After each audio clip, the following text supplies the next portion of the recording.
Hey everybody, Tracy from Weekly Fascination here. Today we're going to talk about things I miss from back home. Now wait. Didn't you just make a video on how you're never moving back? Well, two things can be true at once. Yes, there are some reasons I won't go back, but there are some things I do miss, like family. But let's talk about one thing that I kind of miss is driving. Do I miss owning a car and all the expenses and maintenance that come with it? Not at all. I don't miss paying insurance. I don't miss paying for gas and, watching wild fluctuations in the price of gas. I don't miss that at all, but I do miss driving sometimes. So what I used to love, I had a job during college and I would work the swing shift. It meant that I got off about 11 p.m.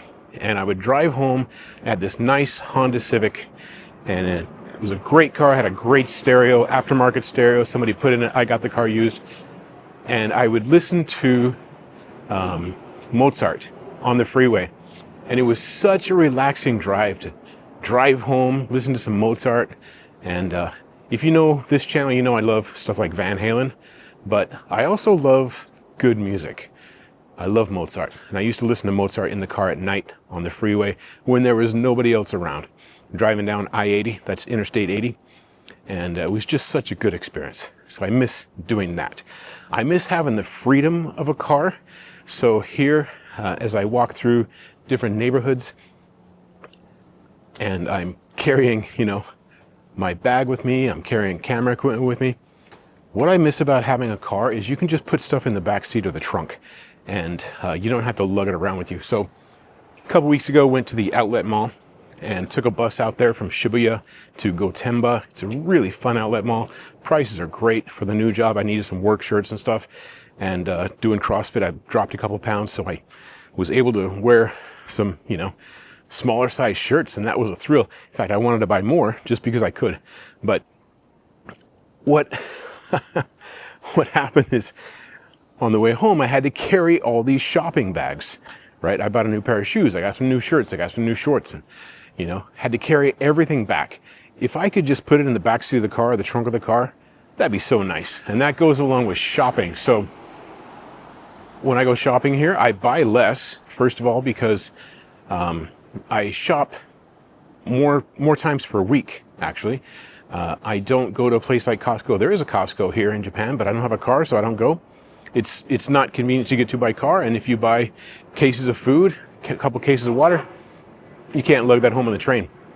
So I do miss having a trunk. I do miss having a back seat. So when you go shopping, like I said, I'll take my shopping bag with me, fill it full of food, and then a couple days later when I run out of food, I'll go shopping again. But I do kind of miss buying in bulk. I kind of miss being able to buy 2-3 cases of water and, 10 pounds of chicken or something. And here, first of all, they don't sell in bulk in the regular stores. And second of all, got to carry it home. And third, no place to put it. So I do kind of miss things like that. It's one thing I miss about having a car. Speaking of shopping and lugging groceries home, there are a few things I do miss about shopping in the States. One is being able to find stuff that fits me. Now, like I said, with CrossFit, dropped a couple pounds, I can wear Japanese sizes again. So that's a welcome change. But the shopping experience in the States, really interesting. So Japanese are known as some of the most polite people in the world. Sometimes it's just on the surface. Sometimes it's really genuine. But shopkeepers, people working in stores, they don't yield the right of way to customers. If a person is stocking shelves and they have a big cart full of food, they will just run right in front of you. If you're walking down the aisle with a shopping cart and they see you coming, they don't get out of the way. That's totally different idea of service. So I remember being in the States, and it varies by store, but it seems like the shopkeepers and workers in stores would defer more to customers. And it's really not a thing where I expect people to get out of my way, but it's just that when you're spending money in a store, you expect to be treated politely. And when one of the clerks in the store who's stocking shelves just darts in front of you, or maybe even darts in front of you and just stops right in front of you when you're trying to reach onto the shelf to get something, it's pretty jarring. Another thing I miss about having a car is being able to charge devices. So if you're out and about and your phone's dying, you got to find a place to charge your phone. And if you've had the experience like me, if you're out there with your AirPods and your AirPods die and it's the middle of the day, what do? Well, you got to find a coffee shop that still has a place to charge stuff. A lot of coffee shops used to have them, but now these days, fewer and fewer places have them, because what they found out happening, especially during the pandemic, is that people will get a coffee, spend like 500 yen, get a coffee, hook up their laptop, use the Wi-Fi, and just work there all day long. And they've only paid like $3, $4 for a coffee, and they've rented the space for the whole day.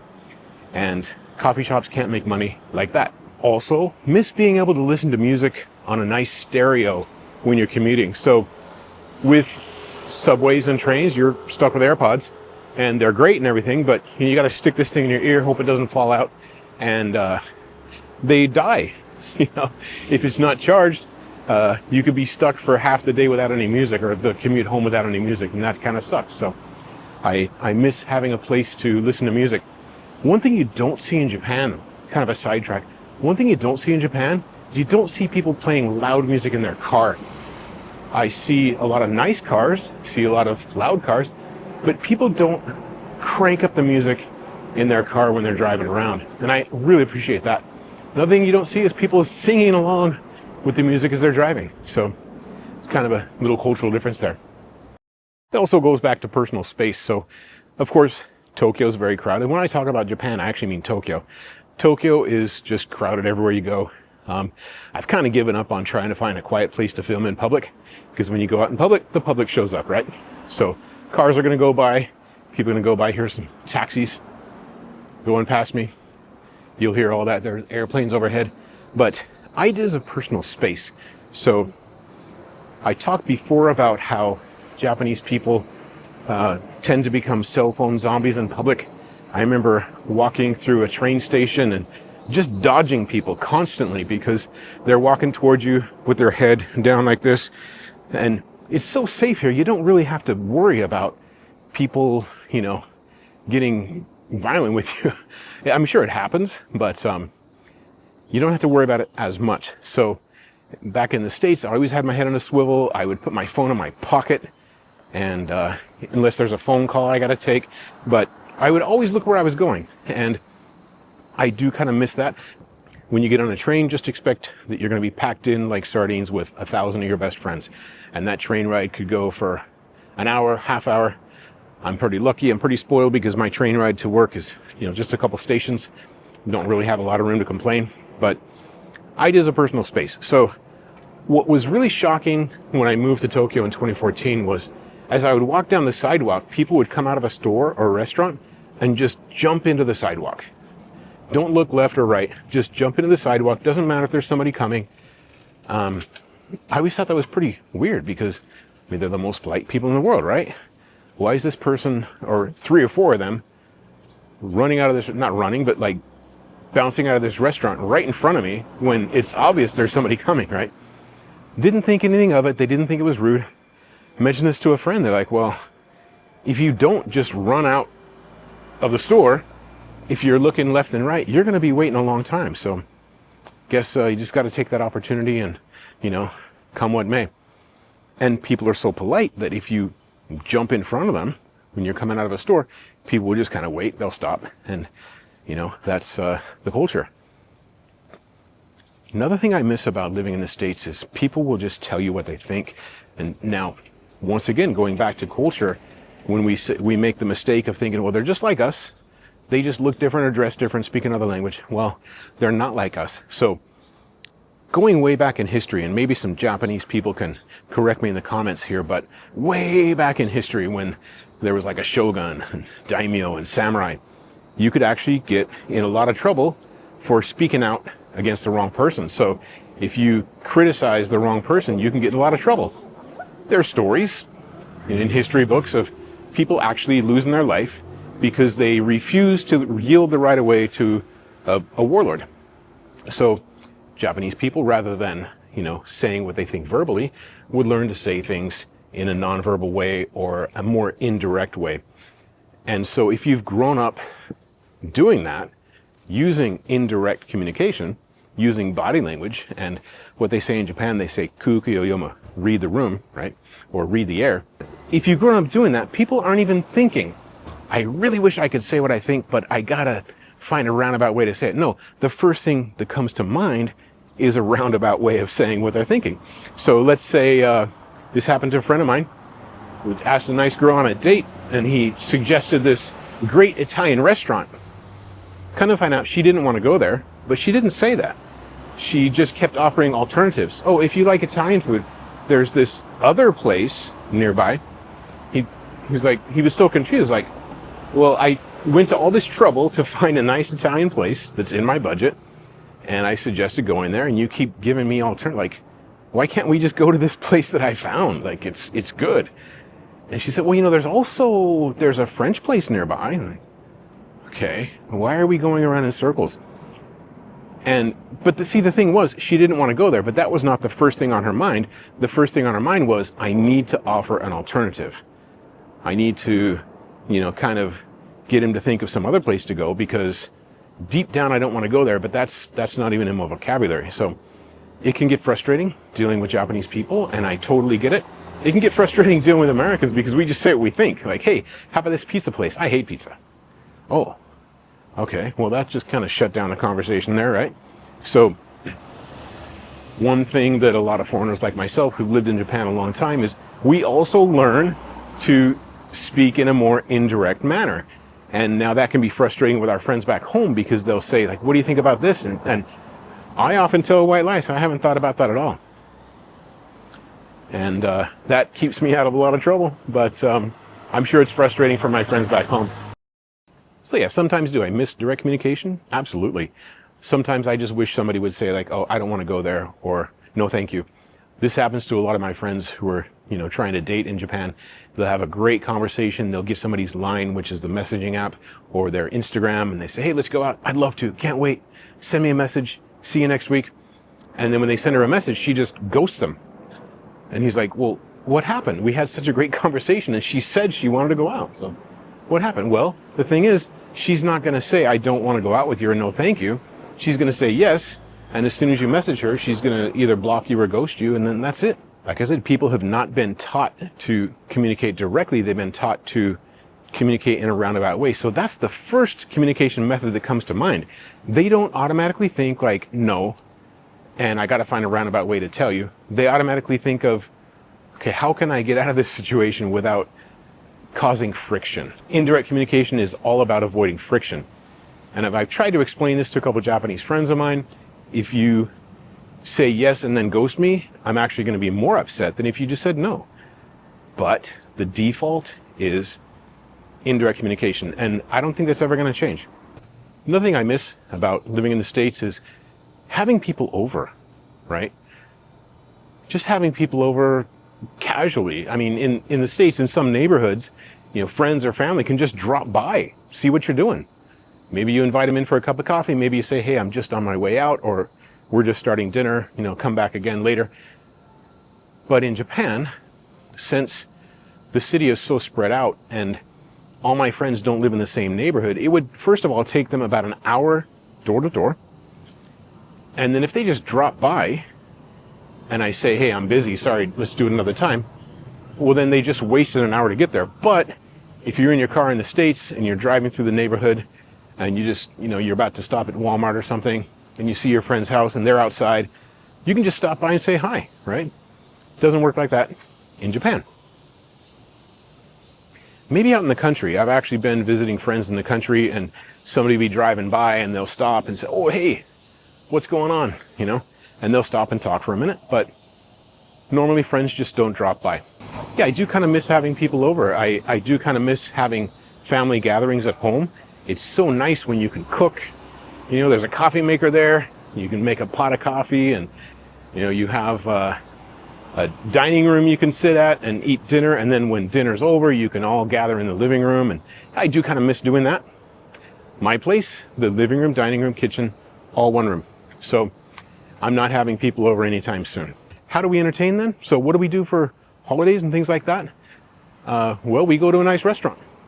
We go to a fireworks festival out by the ocean in Atami. They got a great fireworks festival. and we might go to a Christmas market instead of decorating our house. So things like that are more done in public rather than in private. Another thing I miss about living in the States is having some context, knowing what the hell's going on. So I forget what day it was, and I didn't grow up here, so I didn't know this, but I tried to make a reservation for a haircut, and I called the salon and nobody answered. And I forget, it was like a Wednesday or Thursday. And then the next day I called back. I said, oh, I called yesterday. It rang and rang. And they're like, oh yeah, we're closed on Wednesdays. I was like, you are? Oh yeah, all barbershops are closed on Wednesdays. It was Wednesday or Thursday. See, I don't even remember because I don't know what's going on. So one thing I kind of miss is knowing what's going on. If you live in a place like Utah, sure, on the Sabbath, on Sundays, certain places are going to be closed. There are dry counties where you can't get alcohol after a certain time. But I grew up in that environment, so it's not shocking to me. So I kind of miss the context of knowing what the hell's going on sometimes. Another thing I really miss is flexibility in thinking. So if you go into a restaurant in the States, of course, the server is working on tips and the restaurant wants to please you. Their main goal is to have happy customers that come back, repeat customers. Well, in Japan, it's as if that concept doesn't exist. There's no flexibility in thinking. So if you have a food allergy, for example, like let's say somebody's allergic to gluten or they want to eat a gluten-free diet. If you go into a restaurant and they serve bread automatically comes with the meal. If you say like, oh, I don't want bread, can I get something else? They'll just look at you as if you have a purple nose or something like, you don't want bread? No, I don't want bread. What do you mean you don't want bread? Because I don't eat bread. Oh, that statement will just be met with a totally blank stare, like, I've never heard that before. Now, these days, there are a lot more people who have dietary restrictions. Some people are allergic to fish. Some people are allergic to gluten. Some people don't want sugar in their diet. That's one of the hardest things is asking a server do you have certain ingredients in this food? And back in the States, there are a lot more people with food allergies, or at least it's a lot more understood. There's a lot more awareness. So if you say, hey, does this recipe have sugar in it? They'll either know right away or they'll check. And they might even say like, oh yeah, I'm allergic to sugar too. So here's all the stuff I eat. And they'll be very helpful. In Japan, if you ask something like, does this have sugar in it? Does this have gluten in it? They'll just kind of like, why are you even asking? Because there's no awareness of things like that. I really miss that about the States. The flexibility in thinking, substitutions. I can ask for a substitution. Like let's say I don't want something cooked in sugar. I'll say, hey, can you give me steamed vegetables instead? They'll say, oh, sure, we'll make that for you. And the server is so happy to do it because they're working on tips. Here in Japan, if you go for the special of the day, they'll say, okay, the special is steak with potatoes and corn. You say, well, I don't eat corn. Can I get carrots instead? What? What? You don't eat corn? Huh. What do we do about it? And they'll just bring it with corn, just as if you hadn't even asked. And they're totally happy to let you throw it away too. So what they've done is, since storage is so small, for the special that day, they've ordered exactly enough portions to serve maybe 20 plates of that special, 50 plates of that special, depending on the size of the restaurant.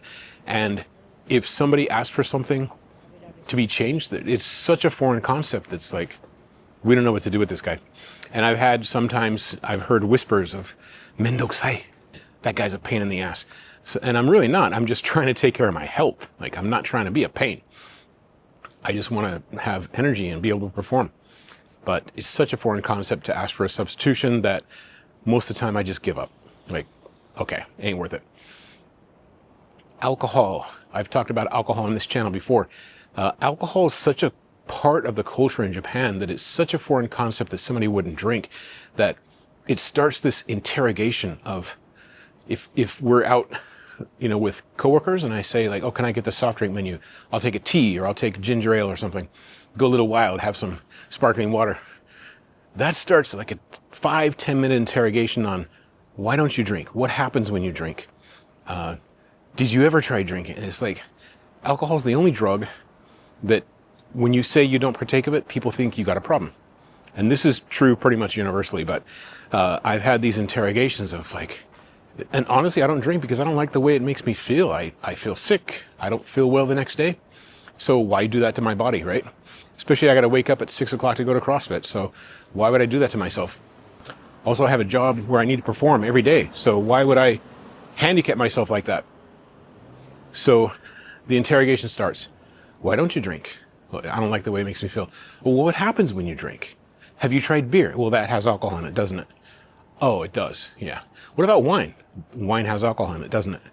Oh, yeah. What about whiskey? Or what about, a natural wine or organic wine? That has alcohol in it, doesn't it? Oh, so I just say all alcohol. I don't drink any alcohol. I'm allergic to all alcohol. Oh, okay. What I miss about America is when you say, I don't drink or I don't eat fish, people will just say, okay. And then they go about their business. In Japan, it starts, like I said, 5-10 minute interrogation on why not, what happens? And I can never imagine, let's say my friend is allergic to strawberries. I would never ask them, what happens when you eat strawberries? Why don't you eat, did you ever eat strawberries? What about raspberries? What about blueberries? And I would just say, oh, you don't eat strawberries. Okay, we'll try something different. And it's never an issue. With Japanese people, I don't know if they're just curious or it's such an odd thing to say that I don't drink that or I don't eat that. It's such an odd thing to say that they're just like so taken aback that, like I said, alcohol is such a part of the culture that people can't even imagine not drinking. Halfway through this video, it got dark. And that's because I stopped to go shopping, went to Uniqlo, one of my favorite stores, had to get some t-shirts or undershirts for work. And one thing that really stood out that I miss about America is a lot of people just leave you alone when you're shopping. In Japan, the spirit of omotenashi is very much alive and well. And that means you never get a quiet second to yourself to shop. Especially if you're trying to do comparison shopping. Like let's say I'm looking at 2-3 different brands of tuna fish and one of them is a little bit more, or I'm looking at steaks and I want to pick out the best one. Inevitably, somebody working at the store will walk by and say, "Irashaimase!" and completely interrupt your thinking.